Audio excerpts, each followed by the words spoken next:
Hey everyone, and welcome to Backseat Sports. I'm Josh, that is Caleb, and today we are talking about this Minnesota game, breaking it down, and of course, predictions for a huge game against number 5 Michigan in the Big House. It is going to be a wild one. I mean, it's going to be a spicy one, to say the least, and we have a lot to talk about. Caleb, how you doing? I'm doing great. Here to talk about this next video. In this video, we're going to talk about the disappointing Minnesota game and then into the Michigan predictions, X factors, and of course, what we think the score is going to be. Let's dive right into this 20-13 loss that was the Minnesota game. It was frustrating. I think the biggest thing to talk about in this game is the Chubba Purdy versus Logan Smothers. I think that kind of comes down to, Mark Whipple, and, he brought in Chubba Purdy, who was kind of his guy, so he kind of got the start, even though maybe Smothers was probably the better fit, because my goodness, Chubba Purdy, I mean, we barely got passing yards in the second and third quarter. It was rough. I mean, there was like less than 10 in like 2 quarters worth of play. Well, yeah, we had talked about this. I mean, like in the recruiting process, Whipple was interested in Purdy out of high school when Whipple was at Pittsburgh and had recruited him there. And then they were looking into having him transfer there before Whipple came to Nebraska. So he's always been a Purdy guy. And I mean, fans were obviously pissed after a while with how poorly Purdy was playing. Logan comes in, has a few nice plays. I mean, Logan only had 4 rushes in this game. That just seems mind-blowing to me when you have a QB battle and a guy who obviously has at least an X-factor skill set with Logan. Like, I was just really surprised we didn't see at least more running attempts, or at least trying it out or experimenting a little bit more packages made for Logan in this game. I mean, we were both the quarterbacks combined 11 of 26 throwing the ball for 121 yards and a pick, obviously, and the pick was terrible. So it's just like, I mean, I thought from we the start, seen all we needed to see in the Illinois game of Chubba Purdy. He did not look good whatsoever. Yeah, I mean, they used the injury as as his excuse, but I mean, after he comes out and just doesn't look good. Obviously, I think what gave him a little bit of life was that first drive where we scored the touchdown. And this is obviously another thing with Whipple and we had here. A week for that, Yeah. So this is the other thing with Whipple. I mean, like we talked about this last week, obviously a ton too, or multiple weeks now. Which it just feels weird with how Whipple calls games. Like it becomes predictable in the second half in a sense. Like, and then we just don't go back to anything that was scripted early on. Like the dink and dunk and the running plays that we were drawing up were really effective. And I mean, part of that comes from the offensive line being fresh and playing very well in that first drive. I just don't understand that from Whipple. And I'm honestly getting a little frustrated at this point with how Whipple calls games. Yeah, I love the 12 sets with just the big bodies. And just that in the first drive was really successful too. Again, if not everybody can block, if you just put a ton of guys there, then Grant can make the right decision on a read, and then Vokalek and having multiple tight ends there, having Vokalek and Brewington out there kind of setting an edge was really successful, and I would have really liked to see more of that too. Purdy could not throw the ball. I mean, you had 2 full quarters of him just not completing anything. At some point, when you have 41 passing yards through 3 quarters of play, like the lights should be flickering. Hey, maybe we should pull him and start Smothers instead. Yeah. I mean, and again, Smothers on the one throw to Marcus Washington, that 32-yard throw, almost doubled the passing yards the entire game that Chubba Purdy had played. Yeah. That's insane. It is.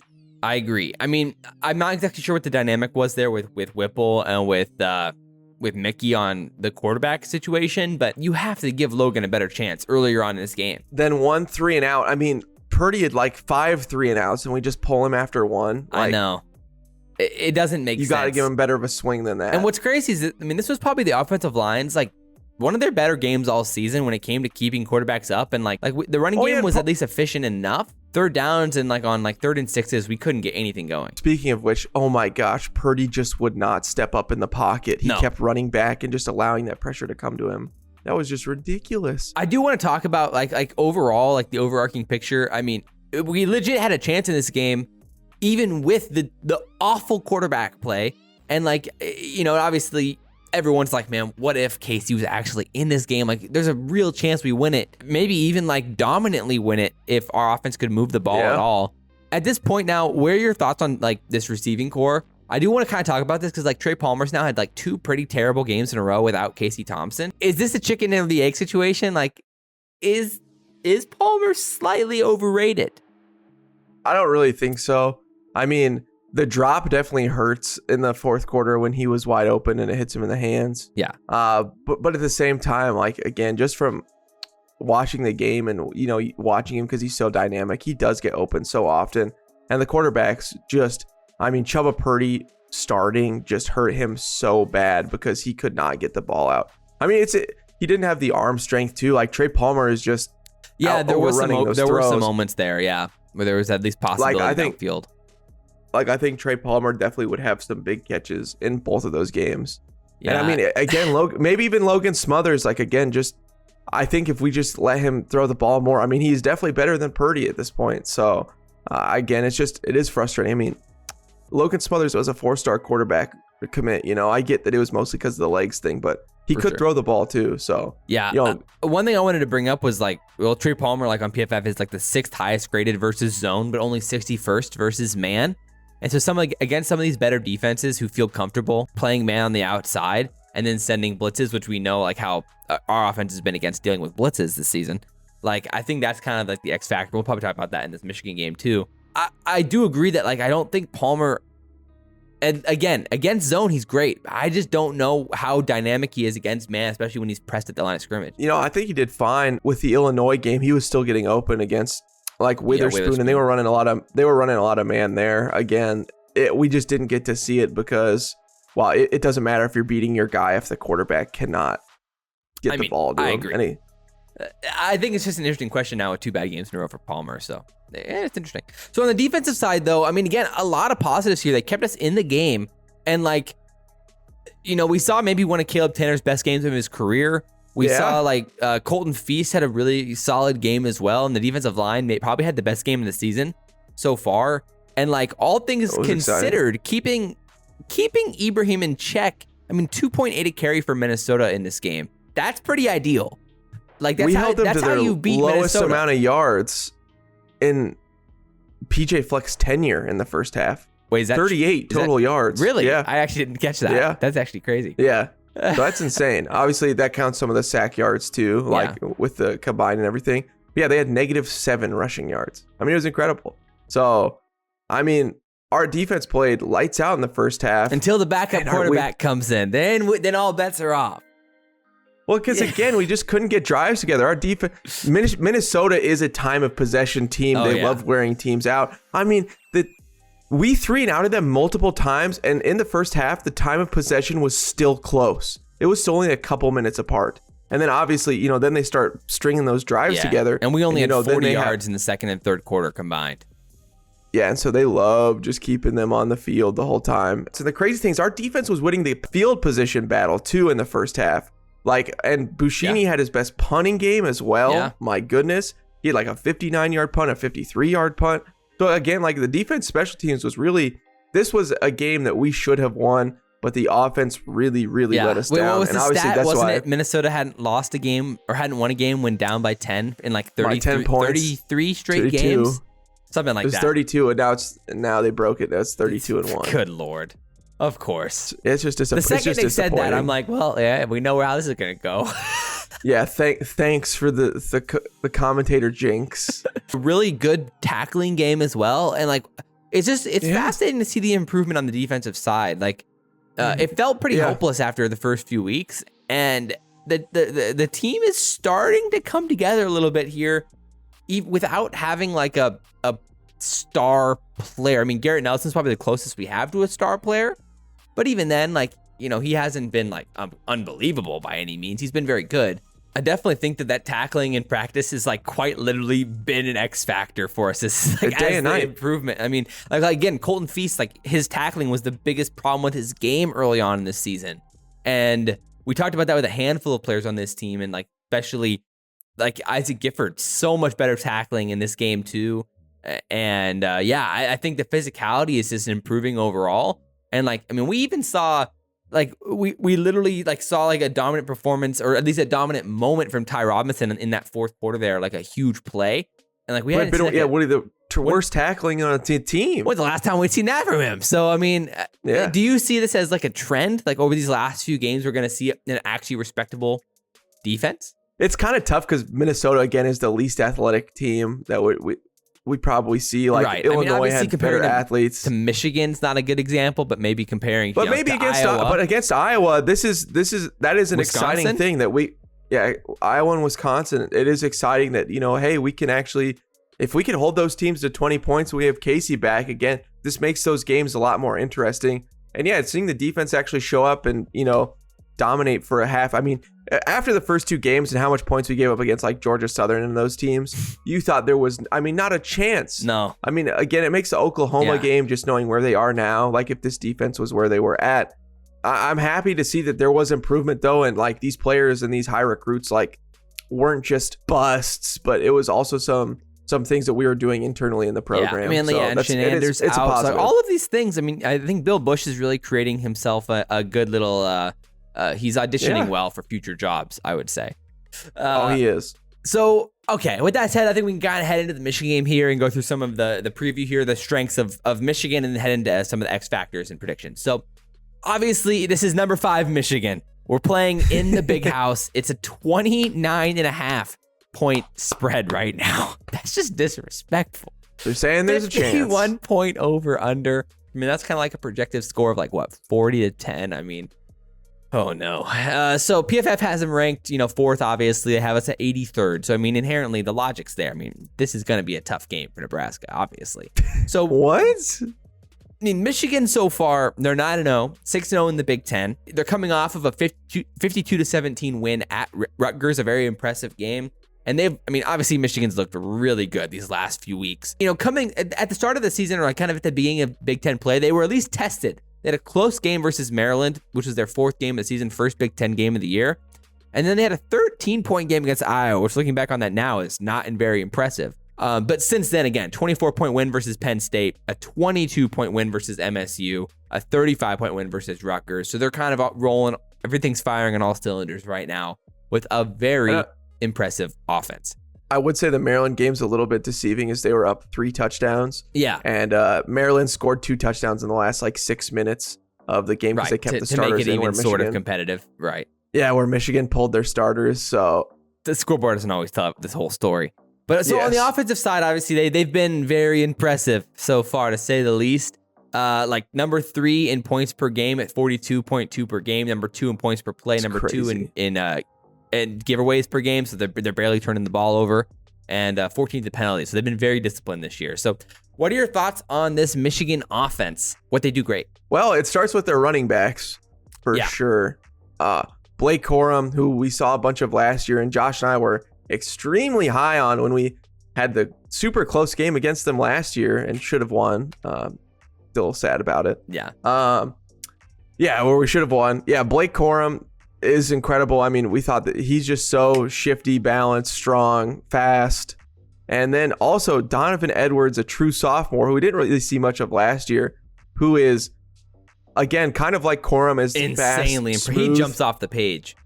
But man, he can catch too. I mean, he's had like a couple 20-yard catches like for touchdowns. And he's like big. Threw a fade route to him. Yeah, he's taller. He's like 6'1". He is scary. I mean, I think he is going to be just as good as Blake Corum like next year, if not better. Again, just because he could do both. This 1-2 punch is about as good as it gets in college football. It's dangerous, and that's why this offense runs through him, no doubt. Causes problems. And like you said, they're just so balanced. They have so many big yard plays. They have so many big yard rushing plays. Yeah. Again, and their offensive line, they just know what they're doing, and they set those blocks. And when they get downhill anyway, and Blake Corum gets 7 free yards or Donovan Edwards gets 70 free yards to go top speed, I mean, it's a problem. They call the game, I think, just really well. They don't ask JJ McCarthy to do too much. Their quarterback, obviously a true sophomore, and he has like really good legs as well. So they make sure they keep the ball on the ground, and that's where they're also dangerous because inherently on a QB read, generally you're scared of Blake Corum or Donovan Edwards, and then McCarthy keeps it and takes it for 15 yards, and you're like, well, geez, what the hell's happening here? So it's just tough, I think, to figure out what his offense is going to do. And McCarthy's also has a very solid arm, and he moves the pocket well and can throw well on the run. And they use that a lot to give defenses different looks. And when you pair that with behind a very respectable top 25 offensive line who's graded in the top 25 in both passing and run blocking on PFF, this is why their offense is just so dangerous. Yeah, if Calic Manis is giving us problems last week with his legs, it's going to be more of the same with McCarthy. So it's definitely nerve-wracking. Again, Nebraska, our defense, while it has improved, we just struggle with a semi-mobile quarterback. Our defense can forget about it. Exactly. And we've just seen this. We've seen this pattern over and over. We've seen this play before. For sure. Yeah, I mean, McCarthy, again, like he's a top 10 graded player on PFF, on our quarterback on PFF off play action in the Power 5. Like inherently, it makes sense. Like when you have such a dangerous running game, defenses are going to get sucked in, and they use it really well to give McCarthy space across the middle on these crossing routes while he's rolling out. So they do a lot of things really, really well, and that's why they're just so hard to defend. And they have talented receiving core with Ronnie Bell, Cornelius Johnson, and Roman Wilson, who are all just really reliable pass catchers. And obviously, I think Ronnie Bell is probably the most talented of the three. They're just an offense built for sustained drives. Yeah. Yeah, and I like Cornelius Johnson too. He's pretty strong and like a physical wide receiver. He creates problems. I mean, again, like you said, they're all good. It's incredible. I mean, Michigan had crazy problems on the offensive end for the last few years under Harbaugh, and now it really has turned around. Again, if you just start at the defense, which he's always had just a great defense at Michigan for those last few years, you win some games, and then again, it was only a matter of time. As you start winning, that starts getting a little bit more excitement, and then he's starting to get the offensive players in, and then now they have a juggernaut. I mean, he's really showed the blueprint for success and turn it around. To think that they wanted to fire Harbaugh, nearly fired him they're at multiple now. times. Yeah. By the way, Josh, now we're screaming you would be really, really, really, really dumb. I mean, you can't get a better. I mean, he went to a Super Bowl. He took. When he could take, bad NFL quarterbacks and take them to a Super Bowl. I get it. He's the quirkiest, weirdest, sometimes weird guy you'll find. but he's a dang good football coach. That is for sure. So on the defensive side, they've somehow figured out how to make this defense basically just as good as last year, even after losing like Aiden Hutchinson, Daxton Hill, and David Ajabo. So it's crazy how impressive they've been able to do, and they are statistically unreal right now on the defensive side. Yeah, they are first or second in opponent yards per play, opponent yards a game, opponent yards rushing, opponent rush yards per game, points per play, and opponent's completion percentage. They're the first or second in the country. Insane. That is terrifying. And then they're still top 10 in yards per pass, sack percentage, third down conversion, and fourth down conversion percentages. Like, it's unreal how effective they've been so far this year against it's a really respectable competition. So we're gonna have our hands full, to say the least. Hey, on the bright side, they're only 92nd in the country in takeaways per game. So they're not very great at the turnovers. So, which is great for us because we like to do that, or actually bad for us because we're going to do it anyway. So look at it one way or the other. Yeah. I mean, they have some legit, effective pass rushing options up front and guys who have got there. I mean, the defense is highlighted by Mike Morris. He's only a true sophomore, 7 sacks, 17 hurries, 33 total pressures. I mean, he's a physical player, and like he jumps off the page as well. Just an athletic talent. And like on PFF, like pass rushing productivity, the stat that they have is basically pressures created on a per snap basis weighted towards pass rush. They have 5 guys inside like the top 100. Yeah, which is crazy because so Garrett Nelson, our best player, is ranked 114th according to PFF, and then they have 4 guys, 5 in the top other guys, 75. 55. Yeah, so and our best guy doesn't even touch the top 100. So again, not great for us with the blitz, but I mean, yeah, they're really physical and a tough football team. Yeah, and we're gonna have more than all we can ask for, and a lot more. And like their stats say, their front 7 is just so good. They hit gaps so well.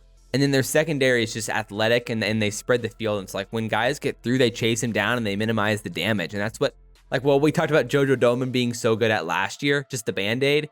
They've got like 4 Band-Aids on that defense of just 4 incredibly athletic guys in secondary and safeties who are great across the field. So it's just a really impressive defense, even though they don't have as many standout individual players as last year. I think they're a more balanced defense this year. And maybe that makes them more dangerous. Yeah, I think again their secondary maybe is their only glaring weakness is they're young and they may I would say they make just some downfield. mistakes. Yeah. So let's talk about the X factors here, and I think we just kind of teased it already, but I think the downfield passing is going to be, in my opinion, the biggest X factor for Nebraska. I mean, let's be honest. Were these really X factors for Nebraska to beat the spread, not to inherently beat Michigan? I don't think either of us are very optimistic about our odds, but Like if you slide us 29.5 points, I feel pretty good about it, though. There you go. If Michigan wants to do that, feel generous. But like you said, I mean, teams have had success downfield breaking off the top of this defense. And Penn State did. I mean, had quite a bit of success in that game. MSU did, throwing to Keon Coleman in that game. And Rutgers did, hitting Sean Ryan downfield multiple times. So it's really interesting to see, I think. A lot of the times, it's Michigan on like third down, like 3rd and 7s, 3rd and 8s, like around there, where I think a lot of these guys are making their plays. And oftentimes it's on zone. It's in zone on contested catches. So it really does require a guy who's willing to go up and get it. And so I think we're going to be looking at Trey Palmer and probably Travis Vokalek to go up and make contested catches in this game. And Omar, if he ever sees the field, yeah. Good night. So it'll be interesting. I mean, obviously, it depends on how Michigan wants to scheme this game.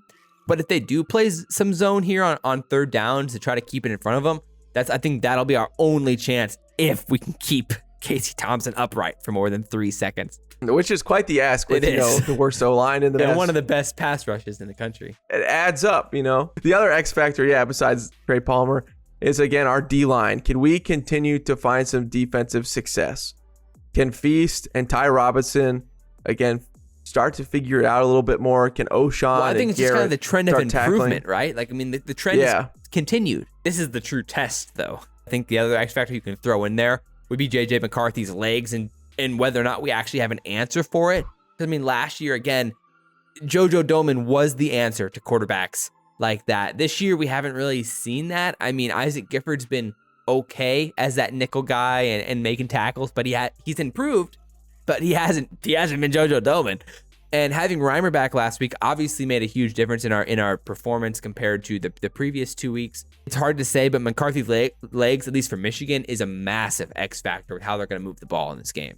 I'm also Luke Skutenmacher. He's always an X factor. Again, he's their second leading receiver for them.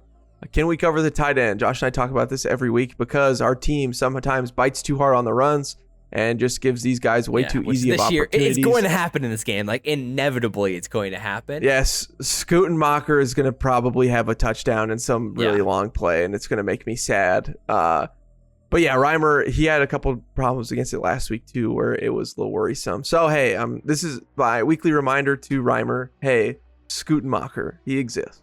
Nebraska's goal line defense. Can we bend, not break a little bit this week?